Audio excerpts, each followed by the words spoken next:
मैं गरिमा अग्रवाल आप सभी का वंदन करती हूँ, अभिनंदन करती हूँ। कार्तिक महात्म्य चौथा अध्याय।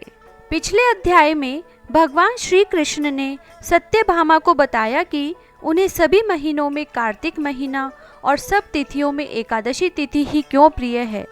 अब हम चौथे अध्याय में जानते हैं इसके आगे की कथा। फिर नारद जी आगे बोले, ऐसा कहकर भगवान विष्णु ने मछली का रूप धारण किया और विंध्याचल पर्वत पर तप कर रहे महर्षि कश्यप की अंजलि के जल में जा पहुँचे। महर्षि कश्यप ने दया करके उसे अपने कमंडल में रख लिया। जब उसने बड़ा रूप धारण किया तो उन्होंने उसे कुएं में डाल दिया। जब कुएं में भी ना समा सकी तो उन्होंने उसे तालाब में डाल दिया, और जब वह तालाब में ना आ सकी तो उन्होंने उसे समुद्र में डाल दिया। वह वहां पर भी बढ़ने लगी। फिर उन मत्स्य रूपी नारायण ने उस शंखासुर को मार डाला। पश्चात शंख को हाथ में लेकर बद्रीवन में आ पहुँचे। बद्री नारायण में आकर उन्होंने सब ऋषि महर्षियों को बुलाकर आज्ञा दी कि पानी में इधर उधर फैले हुए वेदों को ढूंढो और उन्हें शीघ्र मिलाकर मेरे पास लाओ। तब तक मैं देवताओं के साथ श्री प्रयागराज में ठहरा हूँ। इसके बाद सब ऋषि महर्षियों ने इन सब बीजों और सब वेद मंत्रों को ढूंढ निकाला। उन वेदों में से जो जो भाग जिस जिस ऋषि को मिला वह उसी का हो गया। उस भाग के उसी दिन से ही ऋषि कहलाए। सब वेदों को लेकर ऋषि महर्षि प्रयागराज में आए और उन्होंने वे सब भगवान विष्णु व ब्रह्मा जी को समर्पित कर दिए।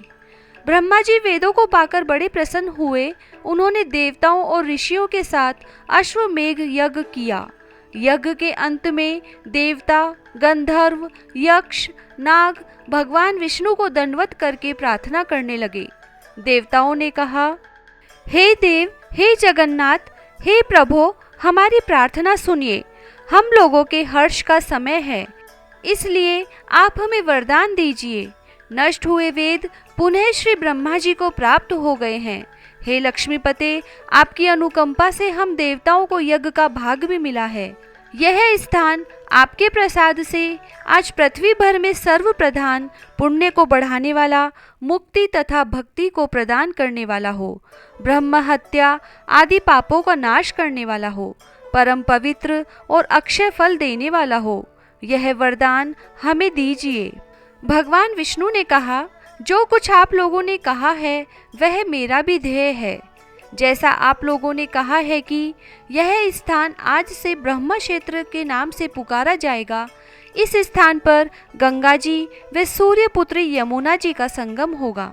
मैं श्री ब्रह्मा जी सहित यहाँ पर निवास करूँगा। यहाँ पर किया हुआ जप, तप तथा दान महान फलदायक होगा। पहले जन्म में किए हुए पाप, ब्रह्म हत्या आदि भी इस तीर्थ राज में स्नान करने से नष्ट हो जाएंगे। जो लोग अपने पिता आदि को वहां लाकर तर्पण व श्राद्ध करेंगे, उनके पिता मेरे स्वरूप को प्राप्त करेंगे। वह तीनों प्रकार की मुक्ति को प्राप्त करेंगे। मकर संक्रांति पर माघ मास में प्रातःकाल यहाँ आकर स्नान करने वालों के दर्शन मात्र से ही सब पाप मिट जाएंगे। ठीक उसी तरह जिस तरह सूर्य के तेज से अंधकार का नाश हो जाता है। हे मुनीश्वर, मेरे वचन ध्यान से सुनिए। मैं सर्वत्र व्याप्त रहता हुआ भी हमेशा बद्री नारायण में निवास करता हूँ। सैकड़ों वर्ष तक किसी दूसरे स्थान पर तप करने का जो फल मिलता है वही फल यहाँ एक दिन में मिल जाएगा। जो मनुष्य मेरे उस स्थान बद्री का आश्रम का दर्शन करेंगे वह जीवन मुक्त हो जाएंगे और उनके समस्त पाप नष्ट हो जाएंगे। सूत जी बोले, ऐसा कहकर भगवान विष्णु अंतर्ध्यान हो गए और देवतागण भी अपने अंशों को वहीं छोड़कर चले गए। जो मनुष्य कथा को श्रद्धापूर्वक सुनते हैं वे श्री प्रयागराज व बद्री का आश्रम जाने, स्नान करने के समान फल प्राप्त करते हैं। जय श्री राधे। चौथा अध्याय समाप्त।